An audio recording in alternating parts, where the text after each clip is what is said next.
تنزيل من رب العالمين.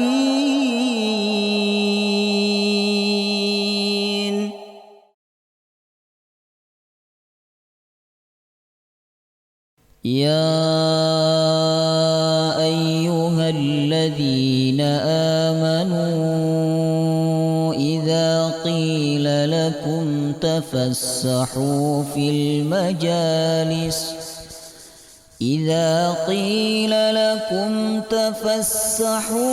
المجالس فافسحوا يفسح الله لكم، وإذا قيل انشزوا فانشزوا يرفع الله الذين آمنوا منكم والذين أوتوا العلم درجات، والله بما تعملون خبير.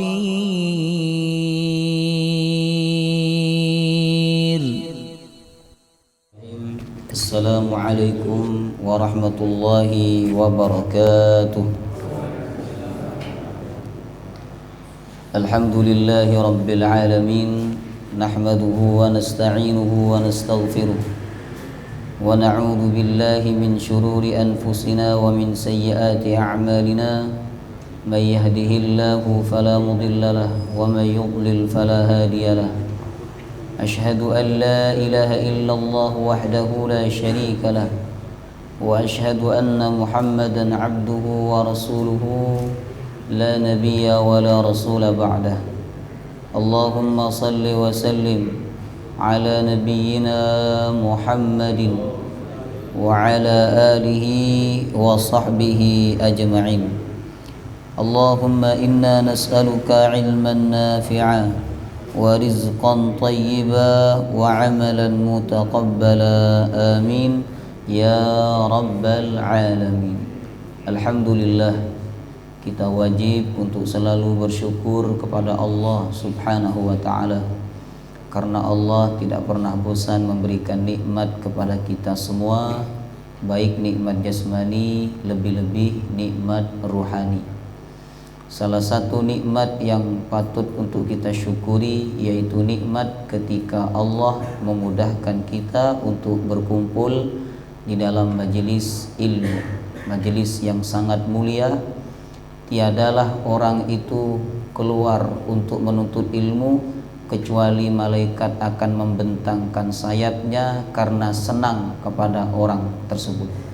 Bahkan seluruh makhluk di langit dan di bumi selain manusia dan jin, bahkan ikan-ikan di laut, kata Nabi, memohonkan ampun kepada Allah untuk orang-orang yang menuntut ilmu. Maka Bapak Ibu, menuntut ilmu ini bukan hanya sekedar kita memahami ilmu, tetapi di balik itu ada keutamaan besar. Di antaranya adalah kita menuntut ilmu menjadi sebab dosa-dosa kita diampuni oleh Allah subhanahu wa ta'ala. Semoga selepas majelis ini tidak ada yang keluar dari majelis ini kecuali dosa-dosanya sudah diampuni oleh Allah. Amin ya rabbal alamin. Alhamdulillah, pertemuan sebelum ini kita sudah menyelesaikan bab tentang hari Jumat, 2 kali pertemuan. Kemudian sekarang kita masuk bab berikutnya di dalam kitab Dalilus Sa'ilin. Subhanallah, Allah memberikan kita keistiqomahan mengkaji kitab ini setiap Rabu kedua dan Rabu keempat, walaupun kadang ada yang keceli, ada yang lupa, ya, karena 2 pekan sekali, Bapak Ibu. Sekarang kita masuk bab al-jannatu, syurga. Bab tentang syurga. Saya yakin di sini semuanya pengen masuk surga. Coba yang tidak pengen masuk surga angkat tangan. Pulang dari majelis ini tidak usah ikut, karena ini khusus orang-orang yang ingin masuk surga.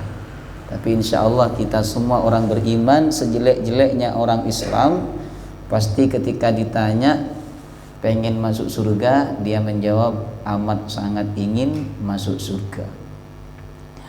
Nah, berbicara tentang surga jamaah rahimakumullah, berarti kita berbicara tentang kenikmatan yang tinggi, yang besar, dan kenikmatan yang abadi. Tidak ada cerita yang paling menyenangkan di telinga orang beriman melebihi cerita tentang surga. Nah, makanya para sahabat itu kalau disebut tentang surga, pikiran susah mereka hilang, pikiran hutang mereka hilang, ya. Bukan berarti lupa untuk bayar hutang, bukan. Tapi pikiran-pikiran yang bersifat ruwet itu hilang seketika ketika mereka mendengarkan ayat-ayat tentang surga. Karena memang tidak ada yang indah untuk didengar oleh telinga orang-orang beriman itu melebihi daripada keindahan surga. Nah, berbeda dengan orang-orang kafir jamaah rahimakumullah. Orang-orang kafir terpesona, dia terpana, dia terkagum-kagum ketika diceritakan tentang urusan dunia. Karena memang dunia dibuat indah oleh Allah di mata orang kafir.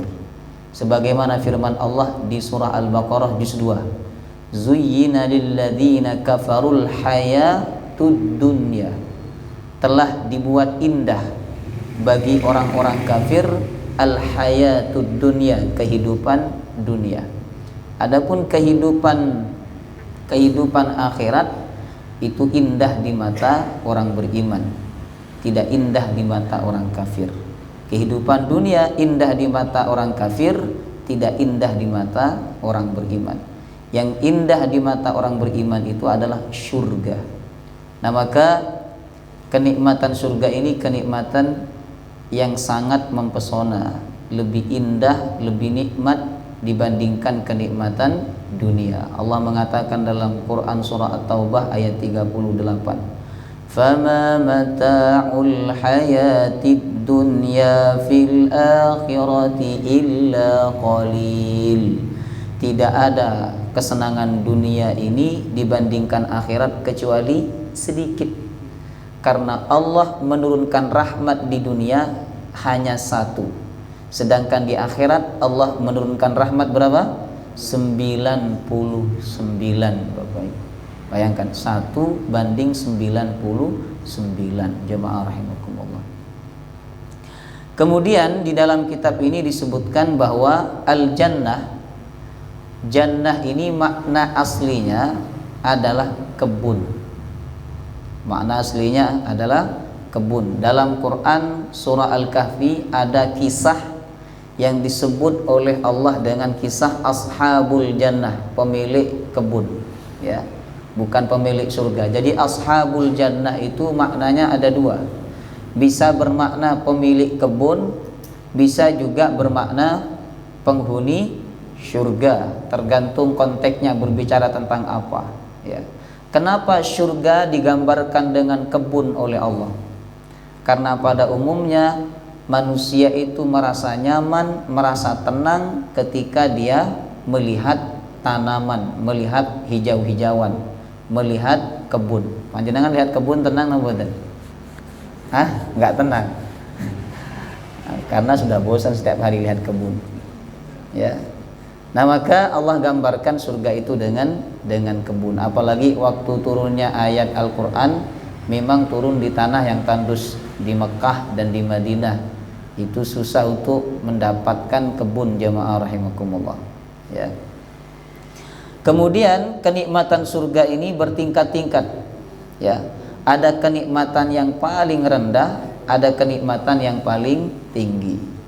Kenikmatan surga yang paling rendah itu digambarkan oleh Nabi 10 kali lipatnya kenikmatan yang Allah berikan kepada raja-raja di dunia.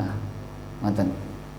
Raja siapa di dunia? Raja Sulaiman, Nabi Sulaiman. Raja siapa lagi? Yang Islam.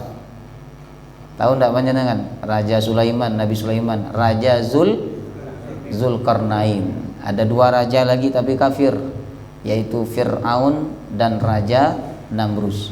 Nah, nanti nikmat surga yang paling rendah kata Nabi 10 kali lipat nikmat yang Allah berikan kepada raja-raja di dunia. Subhanallah. Itu yang paling rendah Bapak Ibu.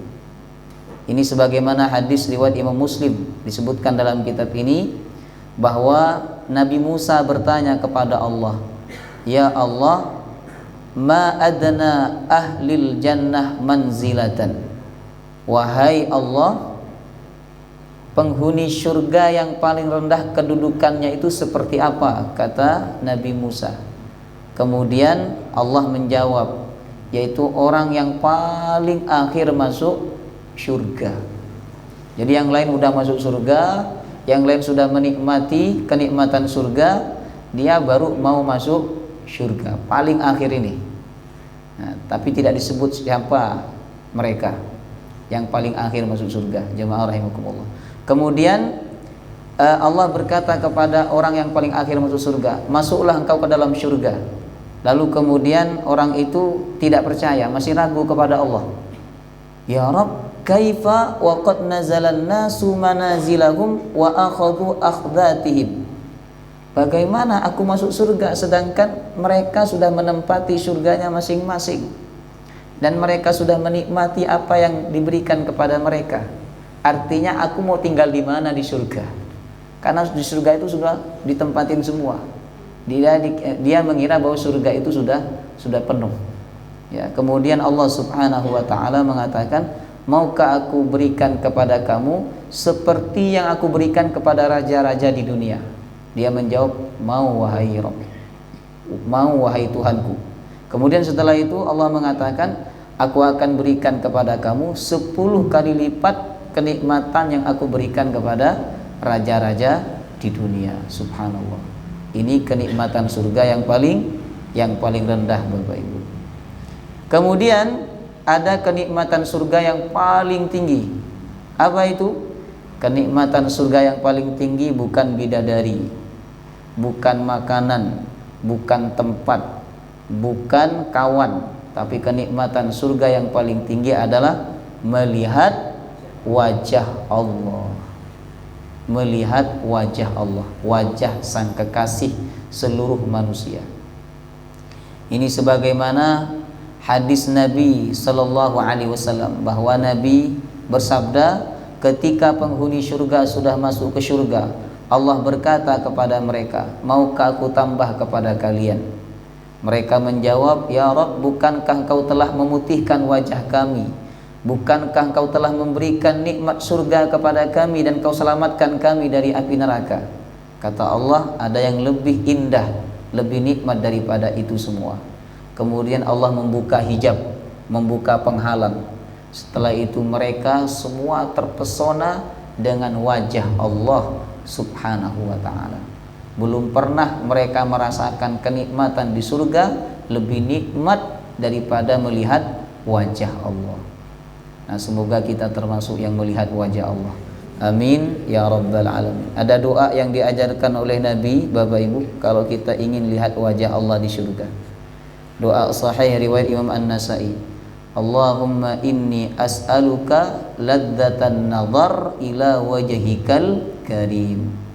Allahumma inni as'aluka ladzatan nazar ila wajhikal karim. Ya Allah, aku mohon kepadamu kenikmatan memandang wajahmu yang mulia. Hafal doanya? Mau dihafalkan? Nah, alhamdulillah. Tadi subuh saya ditagih sama ibu-ibu, "Ustadz, kok nggak lanjutkan tema yang pekan kemarin?" katanya. Memang ibu-ibu ini kalau urusan ngaji lebih teliti daripada bapak-bapak. Bapak hanya mendengarkan saja, ngikutin, ya. Allahumma inni as'aluka ladzatan nazar. Ladzat artinya lezat. Lezat itu bahasa Arab yang diindonesiakan, ya. Ladzatan nazar ila wajhikal karim. Subhanallah, Nabi aja minta kepada Allah agar dapat melihat wajah Allah. Masa kita nggak minta, Bapak Ibu? Apakah kita sombong sehingga kita tidak minta agar bisa melihat wajah Allah? Sedangkan Nabi ini pasti bisa melihat wajah Allah. Sedangkan di dunia saja Nabi berdialog dengan Allah ketika Isra Mi'raj, walaupun ada penghalang antara Nabi dan Allah Subhanahu wa taala. Ya. Di dunia Nabi sudah berdialog dengan Allah, apalagi di surga, jamaah rahimakumullah, ya. Nah, sedangkan kita di dunia kita tidak pernah berdialog dengan Allah, lalu kita tidak minta kepada Allah agar kita bisa melihat wajahnya kelak di surga. Nah, maka banyak-banyak baca doa ini.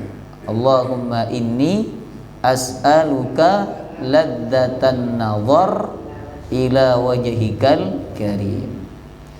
Ini doa yang paling pendek. Sebenarnya ada lanjutannya, tapi yang bermakna meminta melihat wajah Allah hanya doa ini saja, ya.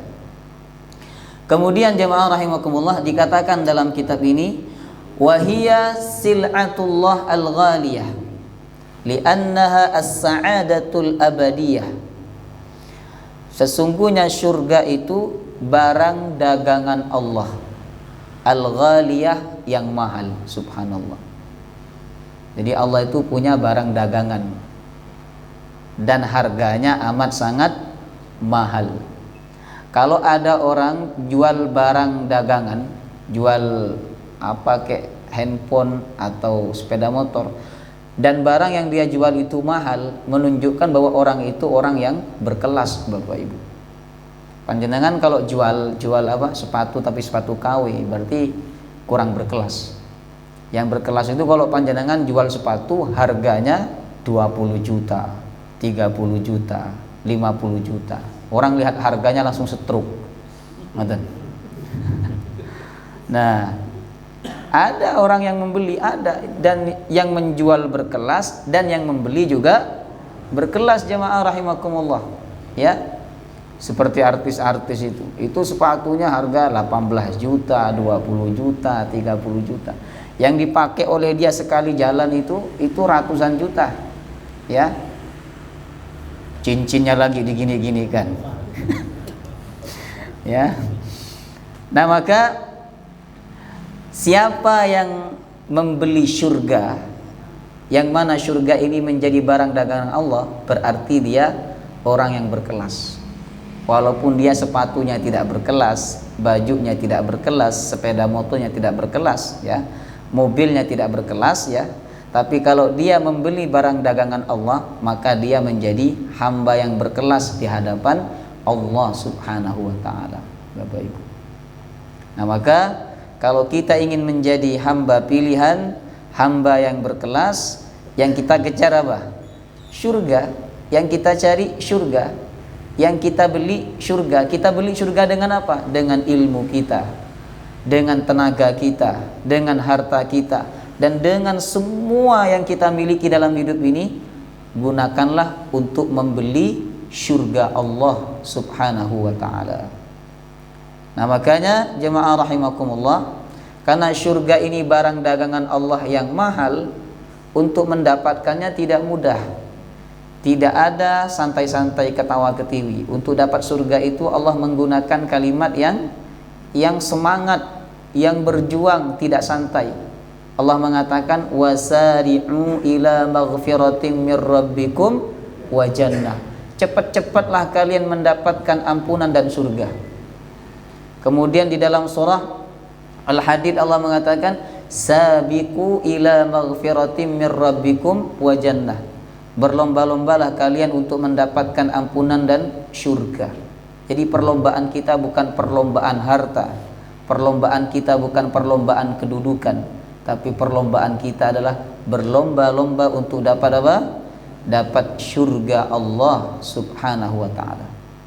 Di dalam surah Al-Mutaffifin Allah mengatakan wa fi dzalika falyatanafasil mutanafisun.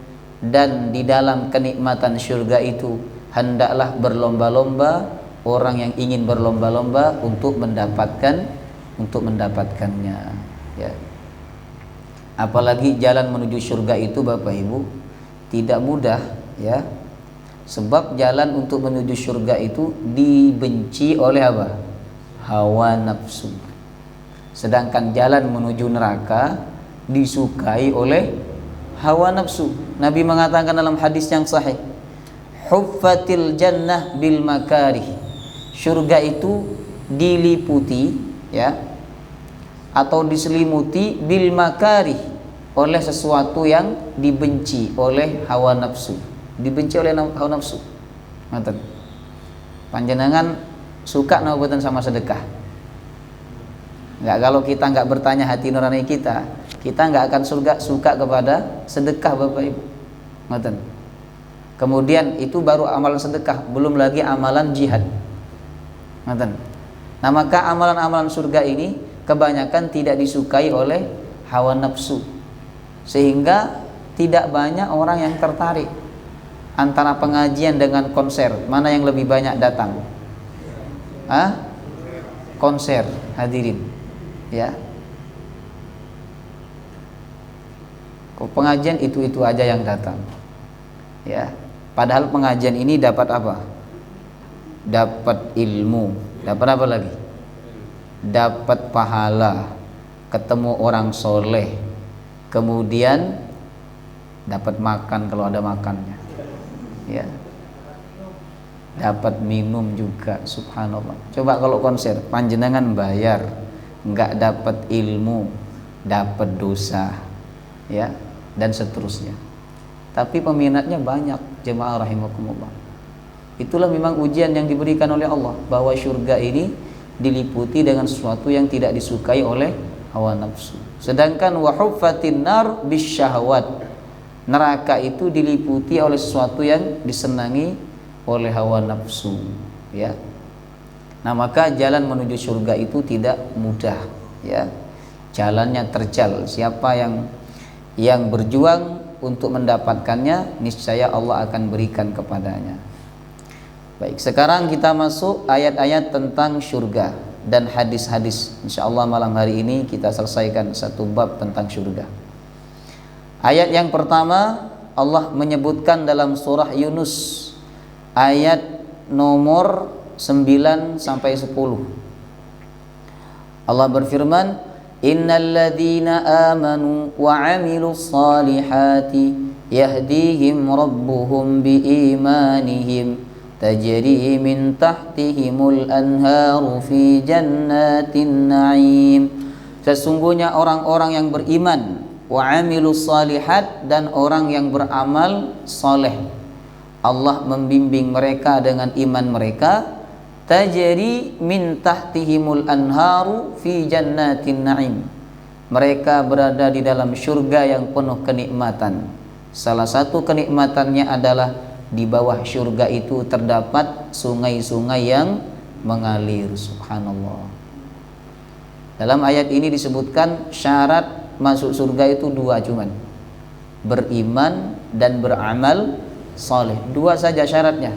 Kalau kita jadi orang beriman dan jadi orang yang selalu melakukan amal soleh, niscaya kita akan dapat surga, Bapak Ibu, yang di bawahnya terdapat sungai-sungai yang mengalir. Ada berapa sungai di surga? Ada 4. Disebutkan dalam surah Muhammad ayat 15. Fiha anharum min ma'in ghairi asin. Di surga itu ada sungai yang airnya tawar. Kemudian wa anharum min labanin lam yataghayyar ta'mu. Ada sungai yang airnya air susu, tidak pernah berubah rasanya. Jadi walaupun bertahun-tahun rasanya tetap nikmat, ya. Yang ketiga, wa anharum min khamril ladzatil lisyaribin. Sungai-sungai yang airnya adalah air khamr. Air khamr, Bapak Ibu. Kemudian yang keempat, wa anharum min asalim musaffa. Sungai-sungai yang airnya berupa air madu musaffa yang jernih. Subhanallah. Jadi nanti di surga itu ada 4 sungai yang mengalir terus airnya, ya, tidak pernah putus. Air tawar, air susu, khamr, apa lagi?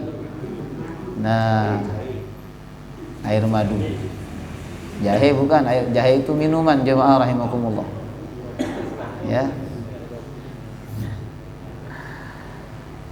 Nah, subhanallah, ini tanpa kita minta Allah kasih.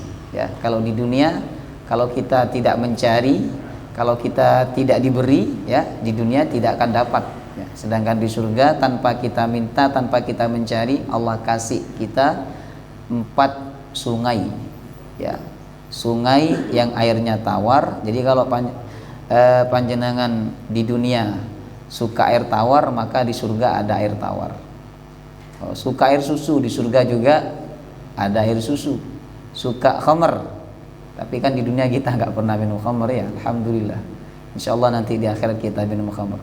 Ada madu juga Bapak Ibu, ya. Ini minuman yang sering diminum oleh orang-orang Arab saat itu, termasuk Nabi Muhammad SAW, kecuali khamr, ya. Kemudian da'wahum fiha subhanakallahumma wa tahiyyatuhum fiha salam. Doa mereka di dalam surga subhanakallahumma. Disebutkan dalam tafsir bahwa ketika mereka menginginkan sesuatu, mereka cukup berdoa atau berkata subhanakallahumma, langsung ada di depan mereka. Ting, langsung ada. Kan ada Habib itu cerita tentang rokok. Kalau nggak keliru Habib Jamal, ya, cerita tentang rokok. Pengen durian, ting, ada. Pengen soto, ting, ada. Pengen rokok, ting, ada. Kau no korek erek, bahasanya gitu. nggak ada koreknya, akhirnya disuruh ke neraka, ya. Jadi semua yang diinginkan oleh penghuni surga itu ada semua, karena cukup ada keywordnya, ada kata kuncinya. Kata kuncinya apa? Subhanakallahumma, langsung datang. Kalau kita di dunia nggak bisa begini, subhanakallahumma langsung datang, nggak bisa. Sedangkan di surga Bapak Ibu, kita cukup ucap kata kunci ini aja langsung dapat. Subhanallah. Allah ceritakan ini supaya kita tergiur, supaya kita terpesona, supaya kita mengejar surga dengan segala kemampuan yang kita miliki, jemaah rahimakumullah. Kemudian wa tahiyyatuhum fiha salam. Tahiyyah atau penghormatan mereka di dalam surga adalah ucapan salam. Jadi yang sering kita dengarkan ketika orang bertemu dengan kita di surga nanti adalah ucapan salam, bukan selamat pagi, bukan selamat siang, bukan selamat sore, tapi ucapan salam, assalamualaikum. Makanya kita di dunia ini kita disunahkan oleh Nabi untuk menyebarkan atau menebarkan ucapan salam, jamaah rahimakumullah. Ketemu orang assalamualaikum, ketemu orang assalamualaikum. Sebab tidak ada yang paling membuat orang Yahudi itu dengki kepada kita kecuali ucapan salam. Kata Nabi, ada 2 perkara yang membuat orang Yahudi itu tidak suka kepada umat Islam. Jadi mereka iri, dengki kepada umat Islam. Yang pertama, ucapan salam. Makanya orang Yahudi itu karena dengki kepada ucapan salam, oleh mereka dirubah ucapan salamnya menjadi assalamualaikum. Assalamualaikum artinya kebinasaan atas kalian. Itu kalau orang nggak jeli Bapak Ibu bisa membenarkan dan menjawab waalaikumsalam, padahal maksudnya adalah assalamualaikum itu bermakna kebinasaan atas kalian. Nah, itu kelakuan orang Yahudi, ya. Jadi mereka ini sangat dengki kepada ucapan salam. Kemudian yang kedua, jemaah rahimakumullah, yang paling membuat orang Yahudi itu dengki kepada umat Islam adalah ucapan amin. Maka siapa yang benci kepada amin berarti dia Yahudi. Kok amin, ucapan amin, bukan Anies Muhaimin. Nah, tapi kita nggak bisa meninggalkan kata amin, karena setiap sholat kita ada kata amin. Belakangan ini sering orang nyebut aminnya agak keras. Nah, maka tidak ada yang paling membuat orang Yahudi itu dengki, jemaah rahimakumullah, melebihi dari 2 ucapan itu, ucapan salam dan ucapan amin. Makanya kalau panjenengan sholat berjamaah, aminnya sing banter, yang keras, ya, walaupun di tengah-tengah kita ini nggak ada orang Yahudi, Tidak apa-apa, ya. Yang kuat aminnya, amin. Yang amin, ya.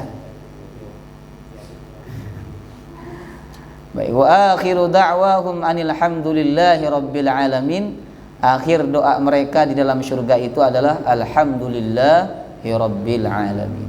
Nah, ini ayat yang pertama.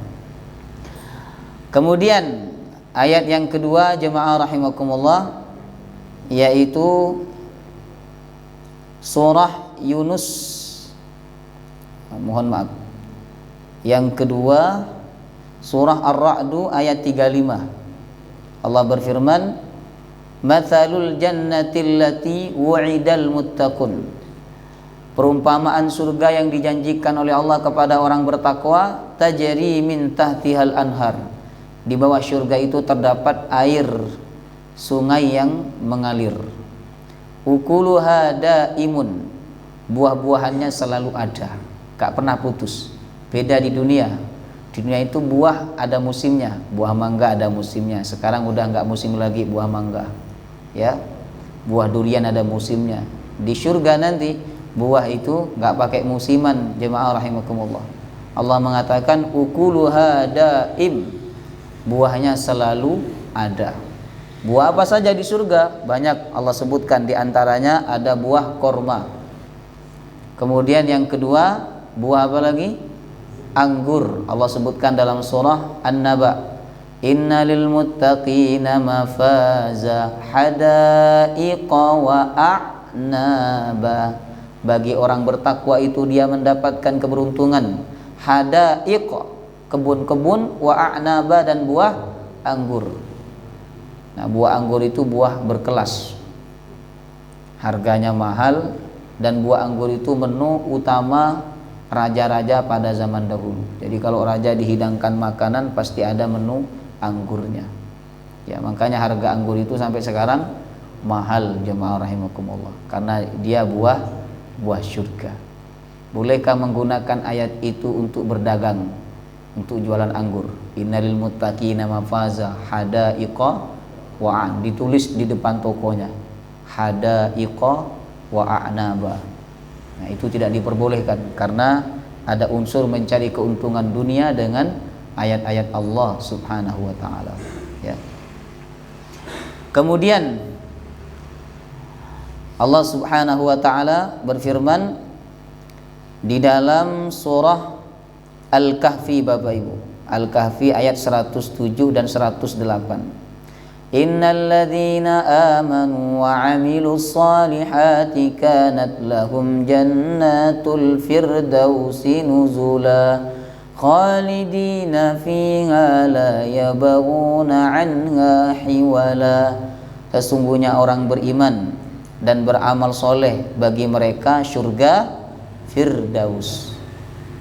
Khalidina fiha, mereka kekal di dalam surga Firdaus. La yabghuna anha hiwala, dan mereka tidak mau pindah dari surga Firdaus. Karena surga Firdaus ini surga yang paling tinggi, Bapak Ibu. Surga yang paling tinggi. Ya, di situ ada Nabi Muhammad sallallahu alaihi wasallam, ya. Apa amalan supaya kita masuk surga Firdaus? Ada di dalam surah Al-Mu'minun. Kalau enggak keliru ayat 1 sampai 11, jemaah rahimakumullah. Surah Al-Mu'minun. Qad aflahal mu'minun alladzina hum fi salatihim khashi'un. Pertama amalannya adalah salat yang khusyuk. Kemudian yang kedua, walladzina hum 'anil lagwi mu'ridun, menjauhi perkara yang sia-sia. Yang ketiga, walladzina hum lizzakati fa'ilun, membayar zakat. Yang keempat, walladzina hum li furujihim hafizun, menjaga kemaluan, tidak dilampiaskan kepada yang tidak halal, kecuali kepada dua orang, yaitu kepada istrinya dan kepada budaknya. Kemudian berikutnya, walladzina hum li amanatihim wa ahdihim ra'un, orang yang selalu menjaga amanah dan menjaga janji. Kemudian yang terakhir, walladzina hum ala salatihim yuhafizun, orang yang selalu menjaga salat. Itu amalan kalau kita pengen masuk surga Firdaus, ya. Kemudian kita lanjut ayat yang keempat. Ini ada di dalam surah Al-Hajj ayat 23, bahwa penghuni surga nanti akan dipakaikan perhiasan oleh Allah, baik laki-laki maupun perempuan. Innallaha yudkhilul ladzina amanu wa 'amilus salihati jannatin tajri min tahtihal anhar. Sesungguhnya Allah memasukkan orang beriman dan beramal soleh ke dalam surga yang di bawahnya terdapat sungai-sungai mengalir. Jadi seringkali Allah menyebut surga itu dengan air. Banyak ayat dalam Quran menyebut demikian. Karena memang ketika turunnya ayat Quran tentang surga saat itu di Mekah dan di Madinah memang tidak mudah untuk mendapatkan air, jemaah rahimakumullah. Sekarang yang merasakan itu adalah saudara-saudara kita yang ada di Palestina. Ya, mereka tidak dapat listrik, pasokan air, makanan dan sebagainya, susah mereka. Ya, maka kalau kita tidak bisa membantu perang melawan orang-orang Israel, minimal kita bantu dengan materi kita, dengan harta kita. Nggak bisa, maka bantu dengan apa? Dengan doa. Diusahakan setiap subuh di sini ada doa kunut nazilah buat Palestina. Ya, setiap subuh. Nah, kunut nazilah buat Palestina. Mendoakan Yahudi agar mereka dibinasakan oleh Allah yang telah membunuh umat Islam di Madinah, di Palestina, dan mendoakan orang-orang Palestina agar mereka diberikan pertolongan oleh Allah Subhanahu wa taala. Kemudian Allah melanjutkan, yuhallawna fiha min asawira min dhahabin wa lu'lu'a. Mereka dipakaikan oleh Allah min asawira, perhiasan-perhiasan, ya, min dhahabin, dari emas. Jadi pakaikan gelang dari emas. Maka ibu-ibu yang tidak punya gelang emas sabar, nanti di surga panjenengan dapat gelang emas gratis. Ya, di dunia jangan minta gelang emas kepada suami. Jadi bapak-bapak kalau diminta sama istrinya, Pak minta gelang Pak, minta cincin emas Pak, bacakan ayat ini, yuhallawna fiha min asawira min dhahabin wa lu'lu'a wa libasuhum fiha harir. Akhirnya istrinya sabar. Nah, subhanallah, beruntung kalau punya istri seperti itu. Dibacakan ayat Quran tidak minta lagi, ya. Nah, ketawa pula. Baik, kita lanjut Bapak Ibu. Wa lu'lu'a, dan juga Allah memberikan lu'lu'. Lu'lu' artinya permata, jemaah rahimakumullah. Wa libasuhum fiha harir, dan pakaian mereka di dalam surga harir, sutra, pakaian yang lembut. Ya, laki-laki pakai sutra di dunia hukumnya ada yang mengatakan haram, ada yang mengatakan makruh. Itu kalau sutra sempurna, ya, 100% kainnya sutra. Kemudian laki-laki pakai emas di dunia juga hukumnya ada yang mengatakan haram, ada yang mengatakan makruh, jemaah rahimakumullah. Itu kalau emas murni. Kalau ada campurannya lebih banyak daripada emasnya, ini hukumnya diperbolehkan, walaupun ada yang mengatakan makruh, ya. Tapi di akhirat nanti di surga diperbolehkan oleh Allah Subhanahu wa taala, ya. Nah, sekarang kita masuk hadis Nabi tentang surga. Nah, hanya ada 2 hadis dalam kitab ini Bapak Ibu. Yang pertama, hadis bahwa ketika ahli surga itu sudah masuk ke dalam surga, maka ada yang menyeru kepada mereka min qibalillahi subhanahu wa ta'ala, ya, dari arasnya Allah subhanahu wa ta'ala.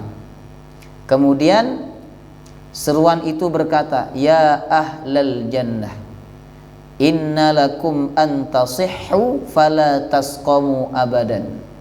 Wahai penghuni surga, sesungguhnya kalian sehat, fala tasqamu abadan, kalian tidak akan sakit selama-lamanya. Di surga nanti nggak ada orang batu-batu. Di surga nggak ada orang pilek. Di surga nggak ada orang demam, Bapak Ibu. Di surga itu semuanya orang sehat. Kalau di dunia, sehebat-hebatnya manusia di dunia ini pasti pernah sakit. Coba yang nggak pernah sakit angkat tangan di sini. Kita semua pernah sakit, jemaah rahimakumullah. Nabi saja, Nabi dan Rasul sakit selama hidup beliau sakit 2 kali. Itu yang didapati dalam hadis, ya. Di usia 40 tahun dan di usia 63 tahun beliau mengalami sakit. Apalagi orang seperti kita, apalagi zaman sekarang, ya, yang mudah banget sakit, ya. Nah, maka sakit bagi orang beriman di dunia itu menjadi sebab penghapusan dosa. Sedangkan di surga, Bapak Ibu, di surga tidak ada orang sakit. Makanya kalau kita sakit di dunia, sabar, ridha dengan ketetapan Allah. Nanti di surga Allah tidak akan lagi memberikan penyakit itu kepada kita, karena Allah mengatakan, ya ahlal jannah innalakum antasihhu fala tasqamu abadan. Kalian selalu sehat, maka kalian tidak akan sakit selama-lamanya, ya.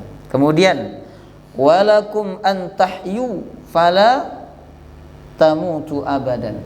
Kalian selalu hidup, maka kalian tidak mati selama-lamanya. Subhanallah. Yang neraka hidup selama-lamanya, yang di surga juga hidup selama-lamanya, Bapak Ibu. Di dunia nggak ada orang hidup selama-lamanya. Di dunia ini ada batas kita hidup, ya. Tapi Allah hadirkan kematian supaya kita mendapatkan kehidupan yang abadi, ya. Maka jangan sampai kita tertipu dengan kehidupan yang sementara lalu melupakan kehidupan yang abadi. Kemudian walakum antashubbu fala tahramu abadan. Kalian selalu muda, maka kalian tidak akan tua selama-lamanya. Subhanallah. Ini nikmat surga. Selalu muda, usianya seperti usia Nabi Isa alaihissalam ketika diangkat, yaitu 33 tahun. Saya pernah menyebutkan, ya, bahwa panjangnya atau tingginya penghuni surga itu seperti Nabi Adam. Kemudian usianya seperti Nabi Isa ketika diangkat oleh Allah 33 tahun, ya. Kemudian tampan atau cantiknya seperti Nabi Yusuf alaihissalam. Kemudian bahasanya seperti bahasanya Nabi Muhammad SAW, ya. Jadi yang laki-laki 33, yang perempuan juga 33. Kalau di dunia nggak bisa 33 terus, ya, nggak bisa 32, 36 terus, nggak bisa. Nah, nanti ada waktunya berubah menjadi 63. Awalnya 36 berubah jadi 63, ya.